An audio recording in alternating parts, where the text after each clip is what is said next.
At my sister's engagement party, my sweet 10-year-old daughter accidentally spilled a red drink on her dress.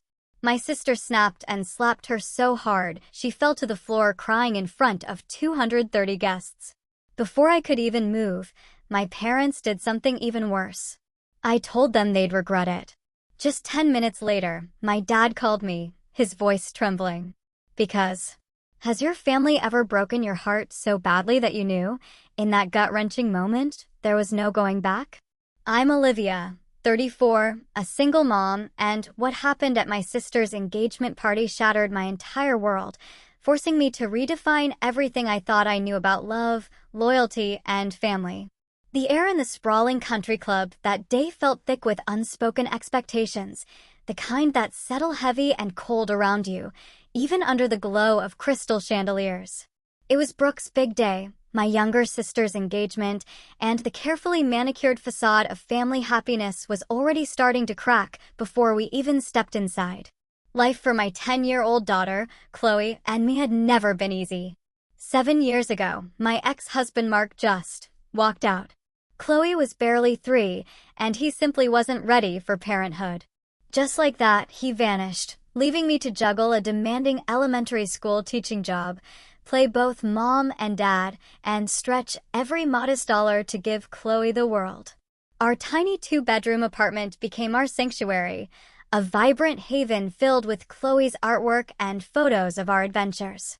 We had our rituals: Sunday pancakes, movie nights, summer picnics. Our bond was everything.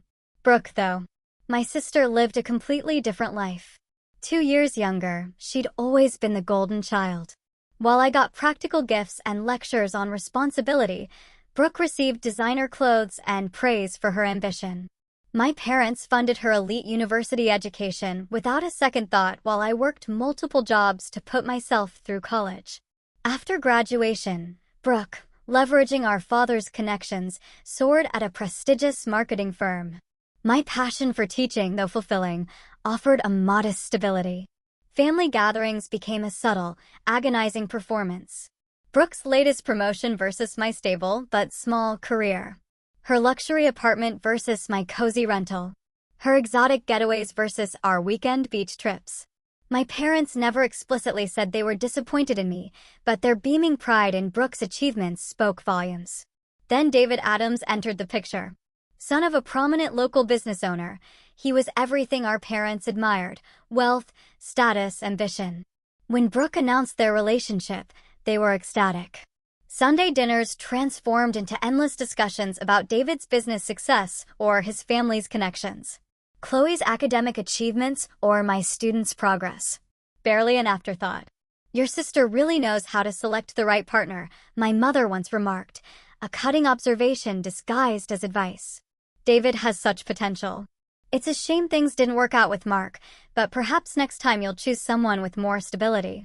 The word stung, implying my husband's abandonment was my fault, a poor choice on my part.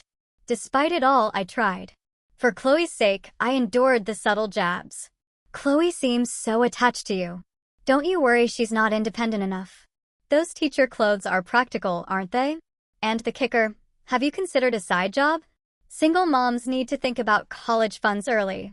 When Brooke announced her engagement 6 months ago, I genuinely hoped this new chapter might soften her. The invitation to the party felt like a chance, a glimmer of hope for genuine family connection. This is a very exclusive event, Olivia, Brooke warned over the phone. David's family invited several important business associates. Chloe will need to be on her absolute best behavior. Of course, I assured her, swallowing the implication that my daughter usually misbehaved. Chloe is excited to celebrate with her aunt. The weeks leading up to it were a blur of preparation. Money was tight, but I splurged on a navy blue cocktail dress. Nothing designer, but elegant enough. For Chloe, I found a beautiful dress with delicate embroidered flowers. We practiced table manners, discussed polite conversation. Remember, sweetie, I'd explained, brushing Chloe's hair that morning, this is a very important day for Aunt Brooke. Lots of grown-ups talking grown-up things. If you get bored, just stay close to me, okay? Chloe nodded, her blue eyes, so much like her father's, wide with determination. I'll be super good, Mom. I won't embarrass you or Aunt Brooke. You could never embarrass me, I'd assured her, kissing her head. Just be your wonderful self. As we drove to the exclusive country club, Chloe chatted excitedly about seeing her grandparents and the princess party her aunt was having. My own anxiety was a knot in my stomach, but I tried to be optimistic. Do you think Uncle David will dance with me at the wedding? Chloe asked, smoothing her dress for the 20th time. I'm sure he would love to, I replied, choosing hope over the reality that David had barely spoken 10 words to Chloe in 2 years. The sprawling country club loomed like a castle. Luxury cars filled the lot, making my 10-year-old Honda look pathetically out of place. Wow, Chloe whispered, pressing her face against the window. It looks like a castle. I checked my reflection in the rearview mirror, forced a bright smile. Ready for an adventure? I asked Chloe. She nodded eagerly, unbuckling her seatbelt. Ready? If only I had known what awaited us. I might have turned the car around right then. But hindsight offers a clarity that hope often obscures. Inside, luxury dripped from every polished surface. Crystal chandeliers, marble floors, white roses, and orchids everywhere. It's like a fairy tale, Chloe whispered, clutching my hand. Olivia, you made it. Brooke's voice sliced through the air, devoid of warmth. She swept toward us in a stunning white designer dress, probably costing more than 3 months of my salary. Her diamond engagement ring flashed. You're 15 minutes late. Traffic was heavier than expected, I explained, leaning in for a kiss. Congratulations, Brooke. Everything looks beautiful. She accepted the kiss stiffly, her eyes already scanning my outfit. That dress is interesting. Navy blue for a spring engagement. Before I could respond, Chloe stepped forward with our small gift. Happy engagement, Aunt Brooke. We got you a present. Brooke glanced down, as if just noticing my daughter. Thank you, Chloe. Put it on the gift table with the others. She gestured vaguely towards a distant table already piled high. Your grandparents are somewhere around here. David's parents are eager to meet everyone, so do try to make a good impression. With that, she turned to greet another arriving guest, dismissing us entirely. Chloe's smile flickered, but she recovered quickly. Should we find Grandma and Grandpa? Great idea, I agreed, guiding her through the throng. My parents were near the bar, my father in an expensive new suit, my mother in a designer outfit I'd seen in a magazine. Their faces lit up for a second until they realized it was us, not one of David's influential contacts. Olivia, there you are, my mother said, giving me a quick, perfunctory hug before her full attention swiveled to Chloe. My goodness, look how tall you're getting. Are you eating enough? Vegetables? You look a bit pale. Hi, Grandma. Hi, Grandpa, Chloe replied politely. Your party dress is really pretty. Thank you, dear. It's Valentino, my mother preened, then turned back to me. Olivia, you should circulate. David's father is the CEO of Adams Development. They're practically building half the city now. Wouldn't hurt for you to make some connections. My father nodded. Education is all well and good, but with your situation, you should be thinking about more lucrative opportunities. My situation? I raised an eyebrow. Being a single parent, he clarified, as if explaining something to a child. Teachers' salaries aren't exactly designed for sole providers. I felt the familiar sting of their disapproval, but forced a tight smile. Chloe and I are doing just fine. Thanks for your concern. Of course you are, my mother said dismissively. Oh look, there's Senator Wilson's wife. We should say hello. And just like that, they glided away, leaving Chloe and me alone again. Are you hungry, sweetie? I asked Chloe, spotting a table with child-friendly snacks. She nodded, and we made our way over. Along the way, a middle-aged woman in an elegant pantsuit smiled warmly. What a lovely daughter you have, she commented. Those beautiful curls are natural, I assume. Thank you, I replied, surprised by her genuine kindness. Yes, they are. I'm Eleanor Vance, David's aunt, she introduced herself. You must be Brooke's sister, Olivia. And this is my daughter, Chloe. Pleased to meet you both. It's refreshing to see a young lady at one of these stuffy events. She winked at Chloe, who grinned. The chocolate-covered strawberries are particularly good, she stage whispered. As Eleanor moved on, Chloe looked up at me. I like her, Mom. Me too, sweetie, I agreed, grateful for the brief moment of warmth.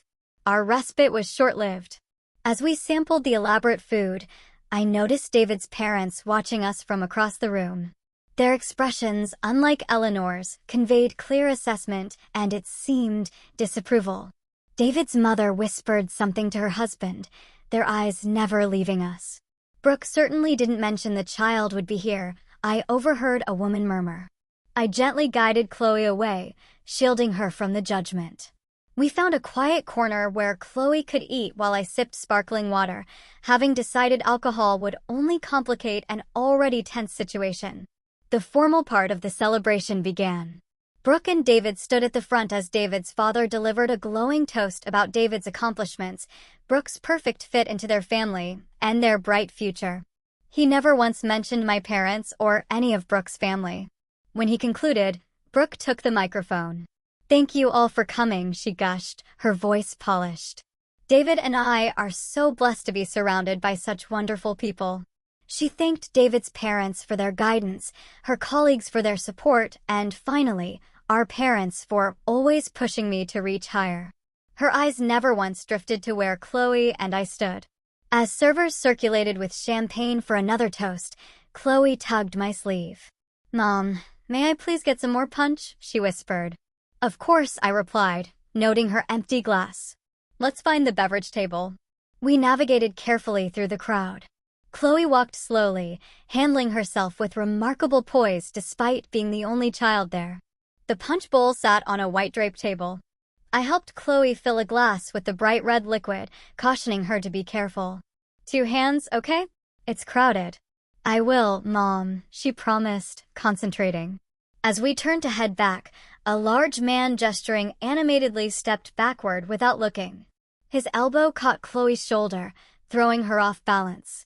What happened next seemed to unfold in slow motion, yet too quickly to prevent. The collision was subtle, just a bump, but enough to send ripples through the red punch in Chloe's glass. As she stumbled, the crimson liquid sloshed over the rim, arcing through the air before landing with startling precision on the pristine white fabric of Brooke's designer dress. The splatter bloomed like a grotesque flower across my sister's midsection, droplets extending outwards. For one frozen moment, the entire room fell silent. The background music suddenly too loud.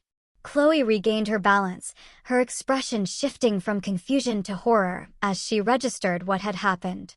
The man who'd bumped her had already moved on, oblivious. I'm so sorry, Aunt Brooke. Chloe gasped, her voice small but distinct in the unnatural quiet. It was an accident. Brooke stared down at her ruined dress, her perfectly made-up face transitioning through shock, disbelief, and, finally, fury.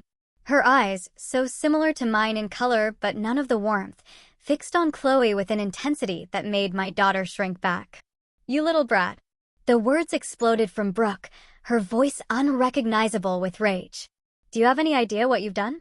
Before I could step forward, before I could place myself between my sister and my child, Brooke's hand swung through the air. The crack of her palm against Chloe's cheek echoed like a gunshot in the silent room. The force knocked my 10-year-old backward, her small body crumpling to the floor as her now empty glass rolled away across the polished marble. Time fractured. I stood immobilized by disbelief, my brain refusing to process what my eyes had just witnessed. My sister. My own flesh and blood. She'd struck my child with enough force to knock her down. The red mark blooming on Chloe's pale cheek matched the stain on Brooke's dress with horrific symmetry. Chloe curled into herself on the floor, one hand pressed against her face, tears streaming silently down her cheeks as she stared up at her aunt in confusion and fear. The look in my daughter's eyes, the betrayal, the hurt, the incomprehension, finally broke through my paralysis. I lunged forward, dropping to my knees beside Chloe, gathering her trembling body against mine. Are you okay? Let me see, sweetie. I gently moved her hand away, revealing the outline of fingers already visible on her skin. Around us, chaos erupted. Gasps. Oh my goodness, a woman muttered. 2 men in the back had phones raised, undoubtedly recording. David stood frozen near his parents, his expression a mix of embarrassment and shock. "Look what she did to my dress." Brooke towered over us, gesturing wildly at the red stain. Her voice had risen to a near screech. "This is Vera 1. It's custom-made. It's ruined." "She's a child," I responded, my voice low and dangerous as I helped Chloe to her feet. "It was an accident." "An accident?" Brooke shrieked. "She's been running around all evening like this is a playground. This is exactly why children don't belong at adult events." David finally moved, placing a hesitant hand on Brooke's arm. "Brooke, maybe we should don't you dare take their side." Brooke jerked away. "My dress is destroyed. The photographs are ruined. Everything is ruined." I was about to respond when my parents pushed through. Instead of checking on their sobbing granddaughter, they flanked Brooke. "What happened to your beautiful dress?" my mother exclaimed, examining the stain, completely ignoring Chloe's marked face. My father turned to me, his expression thunderous. "Olivia, this is exactly why you shouldn't have brought a child to an adult event. Some occasions aren't appropriate for children, especially ones who haven't been taught proper behavior." The casual cruelty of his words, spoken within Chloe's hearing, sent a surge of protective rage through me. "Proper behavior?" I hissed. "My 10-year-old was just physically assaulted by her aunt. And you're worried about a dress." "Don't be so dramatic," my mother dismissed with a wave of her manicured hand. "It was barely a tap. Chloe is clearly overreacting, just like her mother." Chloe pressed herself against my side, her small body still shaking. The red mark on her cheek had darkened, the outline of fingers unmistakable. "Your sister's engagement party is ruined because your clumsy daughter couldn't be careful with her drink," my father continued, his voice carrying to the captivated audience. "This is what happens when children are raised without proper discipline." Something cold and clarifying washed over me at his words. The pattern I had accepted my entire life, the favoritism, the criticism, the emotional manipulation, suddenly appeared with crystalline clarity. And now it wasn't just affecting me, it was threatening to damage my daughter. Chloe was bumped by another guest. I stated evenly, my voice unwavering. She apologized immediately, and in response, her adult aunt physically struck her with enough force to knock her to the ground. "That's not a tap, it's assault on a minor." David's parents had joined our circle, his mother's face pinched with distaste. "Perhaps it would be best if you took your daughter home," she suggested with faux concern. "She seems upset, and we wouldn't want to further disrupt Brooke and David's special celebration." "Yes," Brooke chimed in, still focused on her stained dress. "Take your brat and go. You've done enough damage for one day." "Damage," I repeated, incredulous. Chloe accidentally spilled punch. "You deliberately hit a child." Two venue security personnel approached, clearly summoned. "Is there a problem here?" the taller one asked, his gaze moving between my furious sister and my tearful daughter. "Yes," Brooke answered before I could speak. "My sister and her daughter are causing a scene and need to leave." The security guard looked to me, taking in Chloe's tear-streaked face and obvious distress. His expression softened slightly. "Ma'am, would you like to step outside for a moment?" I recognized the opportunity he was offering, a chance to remove Chloe from this toxic situation, to spare her further trauma. But something inside me rebelled. I would not slink away while my family dismissed and justified violence against my child. "No," I replied firmly, feeling Chloe straighten slightly beside me at my tone. "We won't be leaving.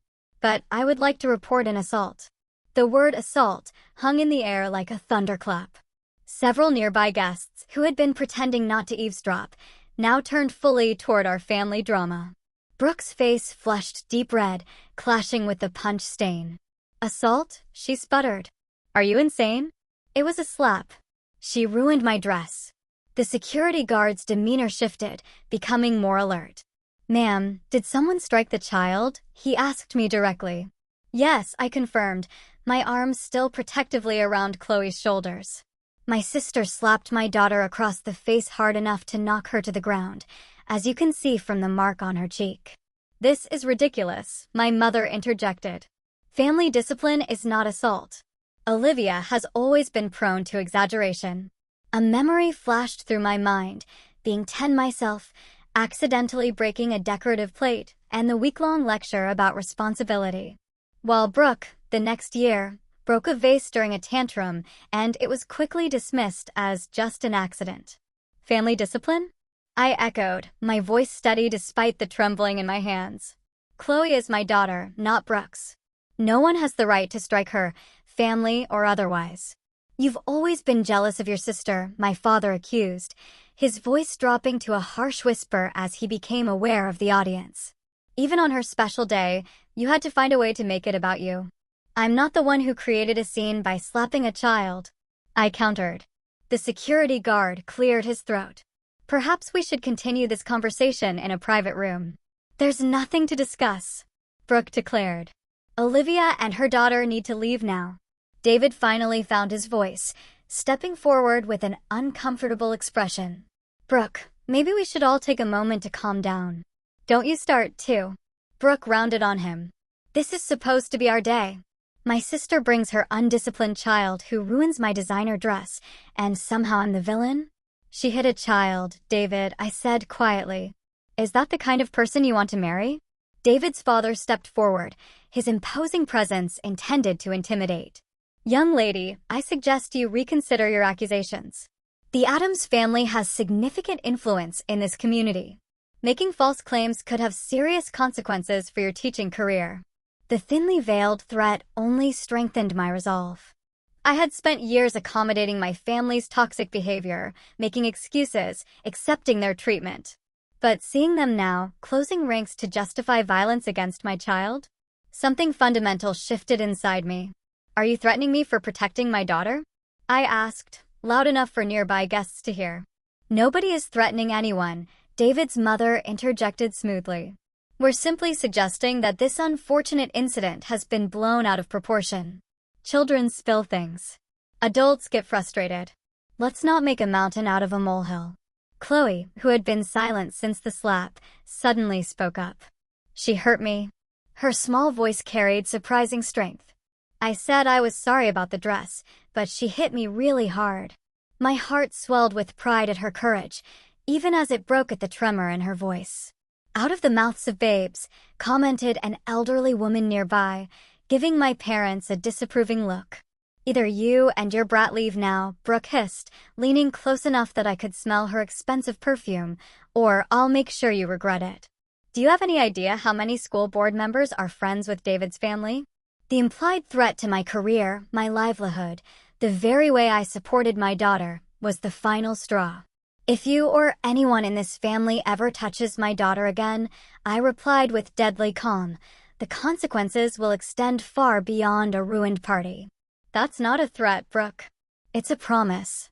It was just a slap, my mother insisted, her voice rising with frustration. Stop being so dramatic, Olivia. You're embarrassing us in front of everyone. Embarrassing you? I laughed without humor.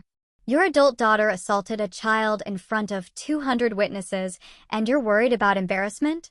I pulled out my phone and quickly took several photos of Chloe's face, the handprint now clearly visible against her pale skin. Then I snapped a picture of Brooke's stained dress. What are you doing? Brooke demanded.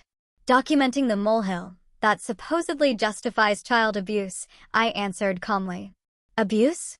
Now you're being ridiculous, my father blustered. Children need discipline.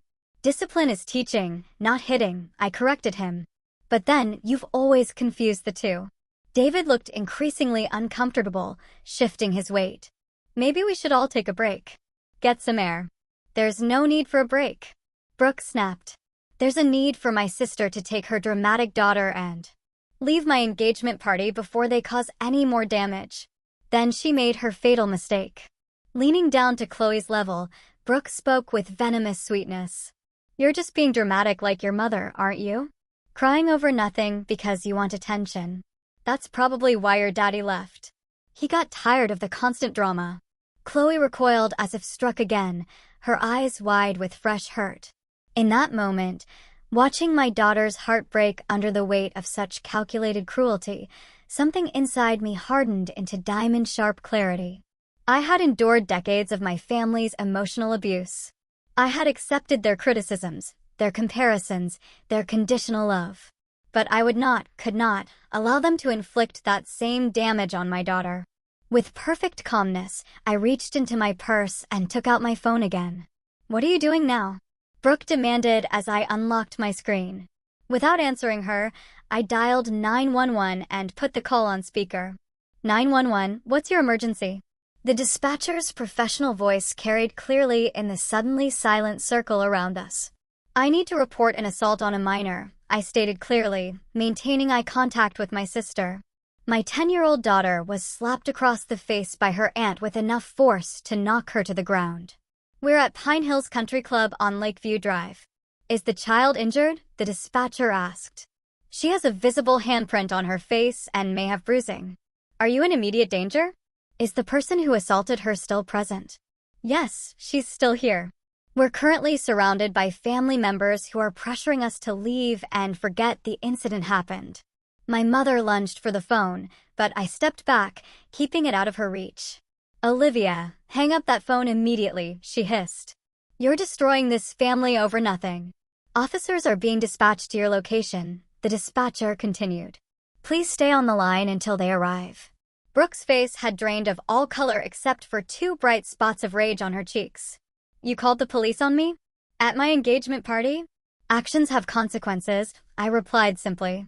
My father stepped forward, lowering his voice to a menacing whisper. "If you don't end this call right now, you're no longer part of this family. Do you understand me?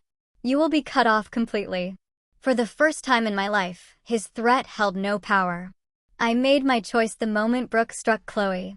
Chloe, still pressed against my side, looked up at me with a mixture of awe and apprehension. "Mom, it's okay. We can go home if you want." I knelt down to her level, momentarily turning away from my raging family.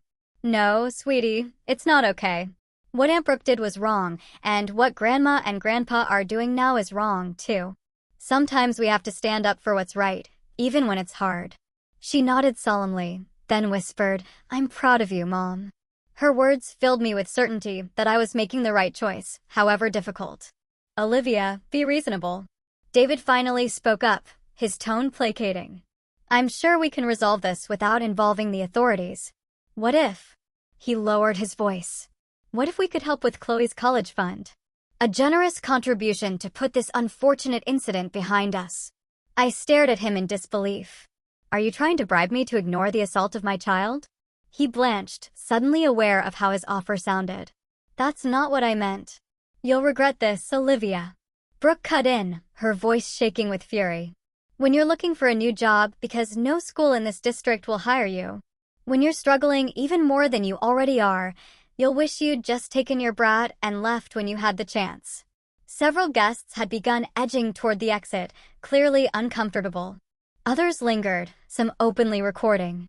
I realized with grim satisfaction that Brooke's behavior would be documented regardless. Through the crowd, I noticed Eleanor Vance, David's aunt, who had been kind to Chloe earlier. Unlike the others, she watched with particular intensity, her eyes moving between Chloe's marked face and Brooke's furious expression. When our eyes met, she gave me a small, approving nod. "The police are on their way, ma'am," the dispatcher's voice reminded us from the phone. "Are you and the child in a safe location?" "We're surrounded by witnesses," I confirmed. "We're not in immediate danger." Less than 10 minutes later, 2 uniformed officers entered the ballroom. The festive atmosphere had dissolved, replaced by tense whispers. My parents and Brooke had moved slightly away, huddled with David and his parents in intense conversation. The first officer, a woman in her 40s with a nameplate reading, Officer Miller, approached us. "Ma'am, I understand you reported an assault on a minor." "Yes," I confirmed. "My daughter, Chloe, was slapped by my sister after accidentally spilling a drink." Officer Miller knelt to Chloe's level, her voice gentling. "Hi there, Chloe. My name is Officer Miller. Would it be okay if I took a look at your face?" Chloe nodded, turning her cheek to show the still visible handprint. The officer examined it without touching, then took out her phone. "Would it be all right if I take a picture of this? It will help us document what happened." After receiving permission, she photographed Chloe's face, then stood to address me. "Can you tell me exactly what happened?" I recounted the incident in detail while the second officer took notes. As I spoke, Officer Miller occasionally glanced toward my family, their expressions ranging from Brooke's fury to controlled panic from my parents. There are multiple witnesses, I concluded, and several people were recording video after it happened. Recordings would be very helpful, Officer Miller confirmed. Do you know who might have footage? A voice spoke up from behind us. I do. Eleanor Vance stepped forward, her phone in hand. I started recording when I saw the confrontation escalating. I captured the aftermath and all the threats made against Olivia and her daughter. Threats? The second officer asked sharply. Threats to her employment, suggestions that the family would cut her off, implications that the Adams family's connections would make trouble for her, Eleanor elaborated. I'd be happy to provide my contact information and send you the video. While the officers collected Eleanor's information, I saw Brooke and my parents engaged in heated whispers. David looked increasingly uncomfortable, running a hand through his hair. When the officers approached my sister's group, the transformation was immediate. Brooke's rage morphed into tearful distress. Officers, there's been a terrible misunderstanding, she began, her voice catching dramatically. It was just a reflexive reaction to having my expensive dress ruined. I would never intentionally hurt my niece. Regardless of intent, you struck a child, Officer Miller stated flatly, according to multiple witnesses. With enough force to knock her down. It was barely a tap, my mother insisted. Children these days are so sensitive. In our day, a little discipline was normal. Ma'am, hitting a child hard enough to leave a visible mark isn't discipline, it's assault, the officer replied.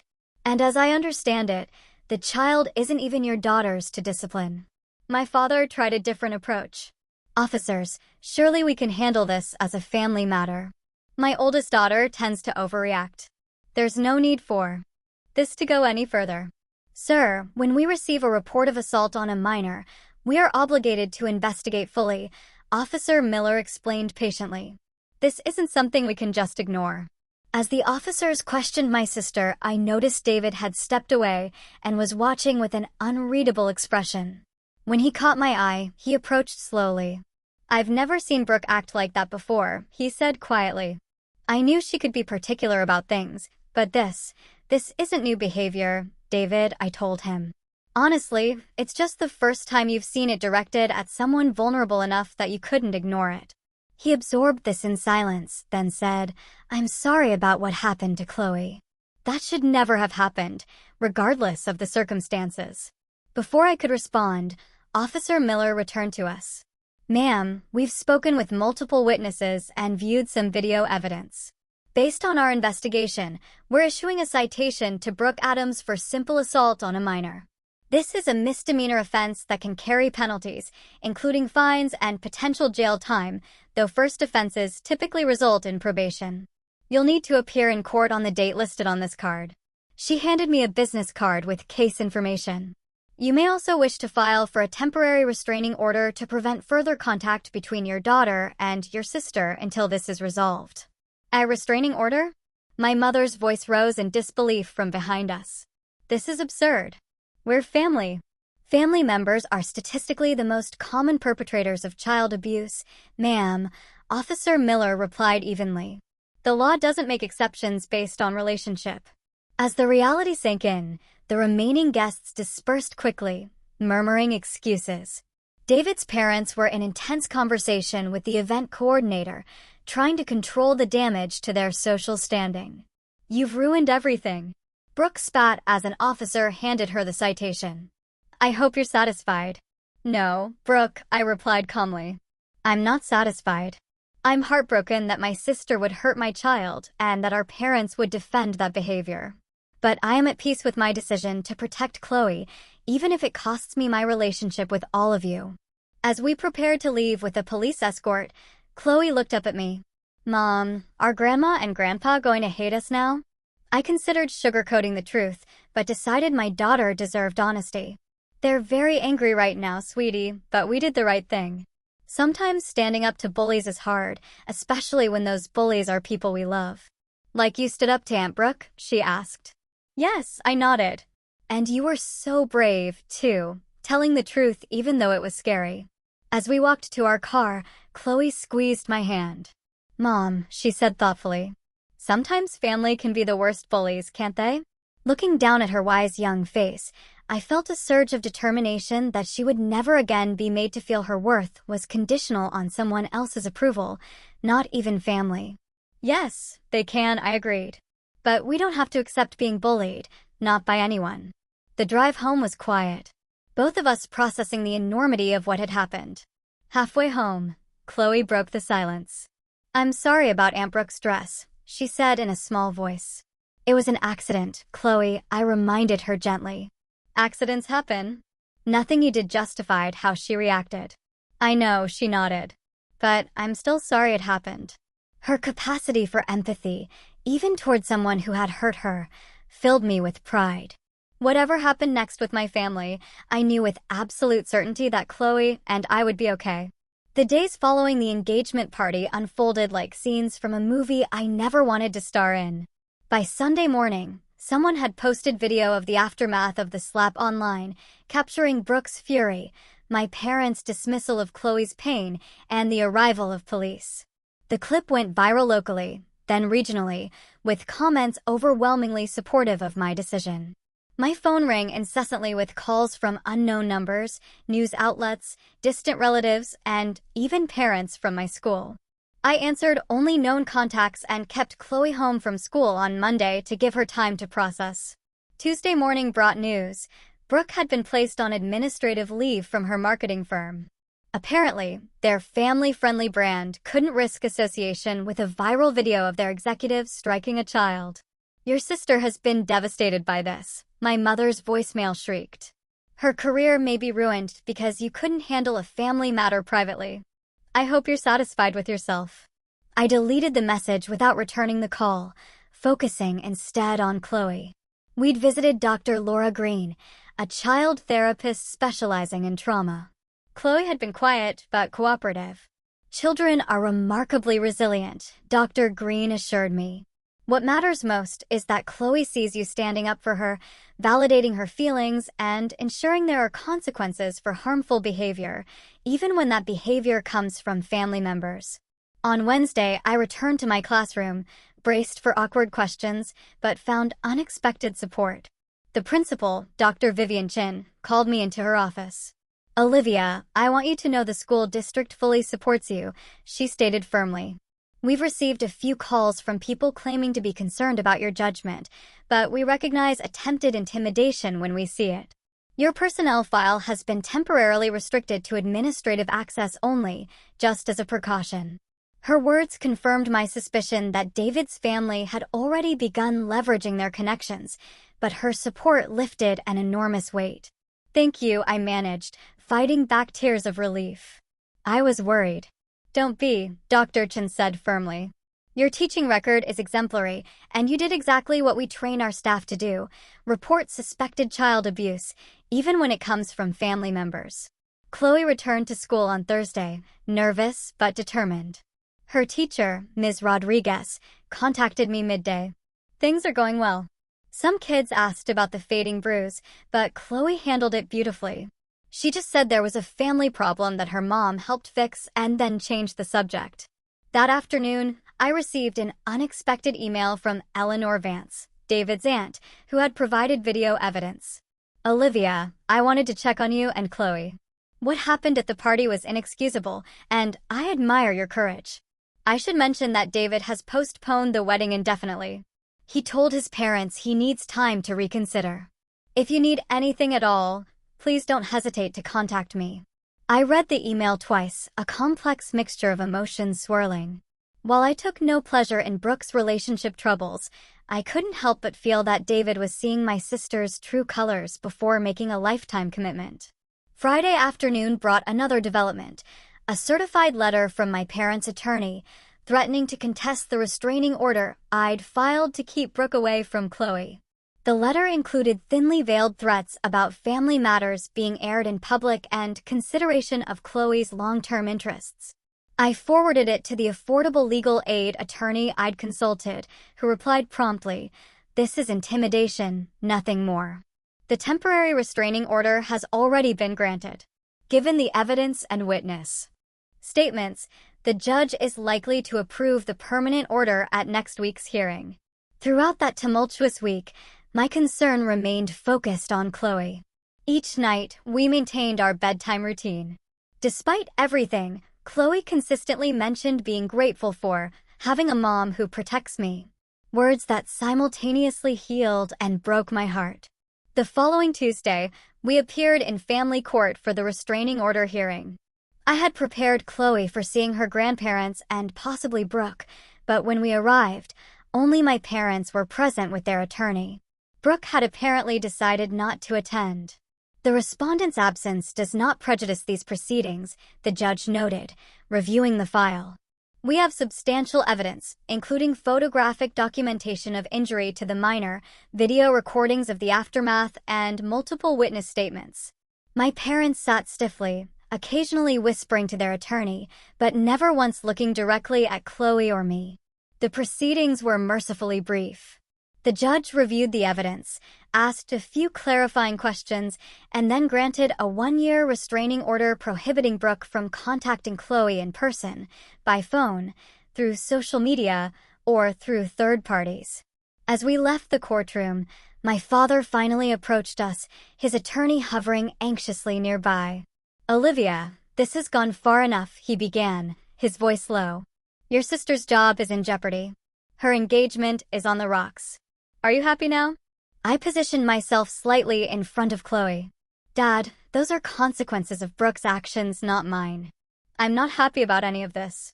I'm sad that my sister chose to hurt my daughter, and I'm heartbroken that you and Mom chose to defend that behavior instead of protecting your granddaughter." "You always were stubborn," he muttered. "Just like your grandmother." "I'll take that as a compliment," I replied. Grandma Helen stood up for what was right, too. As we walked away, Chloe slipped her hand into mine. "Mom, will we ever talk to Grandma and Grandpa again?" "I don't know, sweetie," I answered.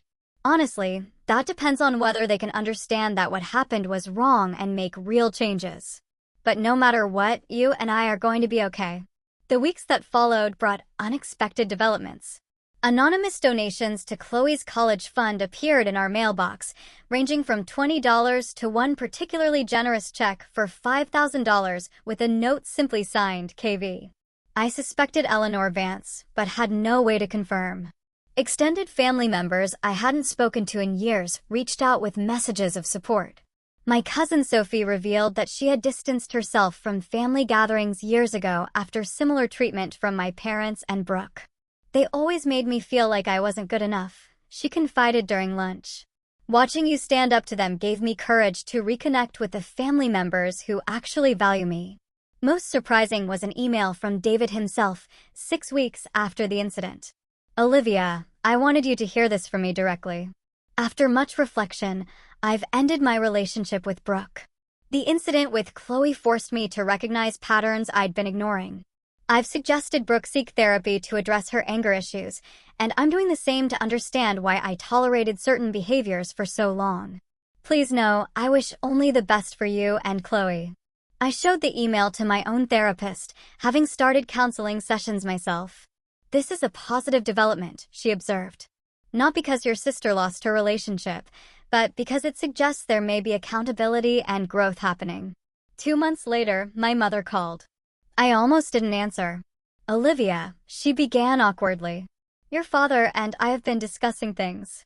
We've been talking with Pastor David at church about family reconciliation." I remained silent, waiting. "We're not saying we handled everything perfectly," she continued, the admission clearly difficult. "But surely now that some time has passed, we can put this behind us? We miss seeing Chloe." "Mom," I replied carefully. "Putting it behind us without addressing what happened isn't reconciliation. It's sweeping abuse under the rug. Chloe has been working with a therapist to process what happened. If you and Dad are serious about rebuilding a relationship with us, I'd suggest you speak with her therapist about how to move forward appropriately." "Therapy?" my mother sighed. "Is that really necessary?" "Yes, it's necessary," I interrupted firmly. "And it's non-negotiable if you want to be part of Chloe's life again." The line went quiet. Finally, she said, "I'll discuss it with your father." It wasn't a promise of change, but it was the first conversation with my mother in years that hadn't ended with me feeling diminished. Small progress. The most unexpected letter arrived exactly 3 months after the engagement party. I recognized Brooke's handwriting immediately, opening it with caution. Olivia, she had written in her precise script. I've been attending anger management therapy as part of my agreement with the prosecutor. I began going just to satisfy legal requirements, but it has forced me to confront some uncomfortable truths about myself and our family dynamics. I am writing to acknowledge that my behavior toward Chloe was inexcusable. No child deserves to be struck regardless of the circumstances. I am not asking for forgiveness or for the restraining order to be lifted. I simply wanted you to know that I am working to become someone who would never again react with violence. The letter contained no excuses, no attempts to share blame, and no request for reconciliation. Just accountability. This appears to be a genuine step toward accepting responsibility, my therapist noted. As summer arrived, Chloe and I established new traditions. We joined a community garden where Chloe discovered a talent for nurturing plants. I formed friendships with other single parents. At school, I received an unexpected promotion to lead teacher, with Dr. Chen citing my demonstrated commitment to children's welfare and safety. The implied message was clear. Despite whatever pressure David's family might have applied, the school district stood firmly behind me. One evening in July, as Chloe and I walked home from the community pool, she asked thoughtfully, "Mom, are you still sad about Grandma and Grandpa?" I considered the question carefully. "I'm sad about the relationship we don't have, and the relationship you don't have with them. But I'm not sad about the decisions I made to keep you safe." She nodded, processing this. "I think Brooke's letter was brave," she observed. "My therapist says admitting when you're wrong is really hard for grown-ups sometimes." I smiled at her insight. "Your therapist is very wise. Do you think we'll ever be a normal family again?" she asked. I replied slowly, that we already are a normal family, just you and me. And maybe someday our family circle will grow again, but only with people who treat us with respect and kindness. Chloe considered this, then smiled. "I like our family the way it is now." As we rounded the corner to our apartment building, I realized that despite the painful journey, I felt lighter than I had in years. The constant weight of seeking approval from people who would never truly give it had been replaced by the simple certainty that Chloe and I were enough, just as we were. 6 months after the engagement party, Chloe and I settled into a new normal that felt healthier than the family dynamic I had accepted for most of my life. Our small apartment remained our sanctuary, no longer a place we needed to defend against criticism, but a gathering spot for new friends. Chloe's recovery from the trauma progressed steadily under Dr. Green's gentle guidance. Children are incredibly resilient when they have a secure attachment to at least one caring adult who consistently puts their well-being first, Dr. Green had assured me. Chloe knows without question that you will protect her, and that security is powerful medicine. My own therapy journey proved more challenging. Decades of family dynamics don't unravel easily, but gradually I learned to trust my own judgment without seeking external validation. The legal consequences of Brooke's actions resolved with her accepting a plea deal, 6 months of probation, anger management, and community service at a children's advocacy center. The irony wasn't lost on me. My parents' journey toward reconciliation progressed in fits and starts. They eventually agreed to meet with Chloe's therapist to discuss appropriate boundaries. In my day, discipline was expected, my father insisted. Children had consequences. "Mr. Williams," Dr. Green replied calmly, "there's an important distinction between discipline, which teaches, and punishment, which simply hurts." What happened to Chloe wasn't discipline by any definition. It was an adult losing control and physically harming a child who had already apologized for an accident. My mother surprisingly nodded slightly. Progress came slowly. We established strictly supervised visits. For Chloe's birthday, they gave her a handmade card with a heartfelt note that made no excuses, but simply expressed love and a desire to be better grandparents. Brooke and I maintained our distance. Through our parents, I learned she continued with private therapy, had found a new job, and appeared to be genuinely reflecting. Eleanor Vance, David's aunt, became a mentor and friend. I watched my nephew almost marry into a family dynamic that mirrored my own first marriage, she confided. Seeing you stand up to protect Chloe gave me hope that cycles can be broken. David himself moved out of state for a job opportunity, but sent a kind email. Your courage that day helped me find mine. I'll always be grateful for that wake-up call, painful as it was. At school, Chloe blossomed. Her teacher reported she had become more assertive, standing up for classmates, volunteering for leadership roles. The timid child who had once worried about embarrassing adults had been replaced by a girl who understood her own worth. My professional life flourished as well. For months into the school year, Chloe came home excited about a class project on everyday heroes. Mom, I'm writing about you, she announced. Miss Rodriguez said we should pick someone who shows courage in regular life, not like superheroes. That's very sweet, honey, I replied. But there are lots of heroes. Chloe shook her head decisively. I want to write about how you stood up to Aunt Brooke and Grandma and Grandpa when they were being bullies, even though it was really hard because you love them. Her clear-eyed assessment of what had happened left me momentarily speechless. The resulting essay, My Mom, My Hero, earned an A+ and a special commendation. On the 6-month anniversary, Chloe suggested a courage celebration. Not to remember the bad parts, she proposed, but to celebrate standing up for what's right, even when it's scary. We celebrated with dinner and small gifts. As we ate chocolate cake, Chloe asked, Do you think Aunt Brooke will ever be part of our family again? I don't know, sweetie. That would depend on many things. Her continuing to work on her anger, a genuine understanding of why what she did was wrong, and most importantly, your comfort and feelings about it. We don't have to decide that now or maybe ever. She nodded. I think I might be okay with seeing her someday, but not yet. And only if you're there too. There's no rush, I assured her. Any decision we make will be about what's healthy for us, not about making other people comfortable. As winter turned to spring, tentative connections with extended family began to form. My cousin Sophie became a regular visitor. My mother's sister, Brenda, who had distanced herself years ago, reached out. I always saw how they treated you differently than Brooke, Brenda confided. I should have tried harder, been more present for you. You're here now, I assured her, recognizing that healing could extend beyond just Chloe and me.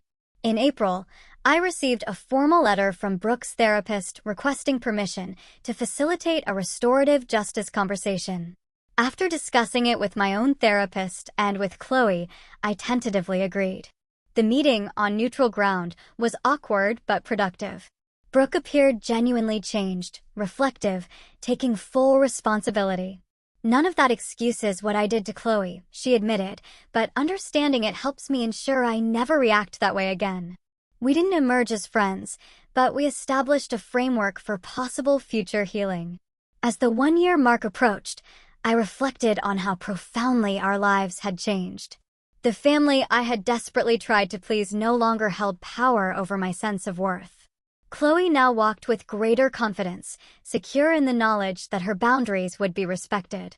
And I had discovered a strength I never knew I possessed, the courage to stand firm, even when standing alone. One evening, as I tucked Chloe into bed, she asked a question that caught me off guard. Mom, are you glad the punch spilled on Aunt Brooke's dress? I sat on the edge of her bed, considering how to answer truthfully. No, I'm not glad that happened. I wish that day had gone differently in many ways. But I am grateful for what we learned through that difficult experience. What did we learn? She asked, genuinely curious. We learned that your worth isn't determined by other people's approval, even family. We learned that love should never hurt or diminish. We learned that standing up for what's right might cost relationships, but gain self-respect.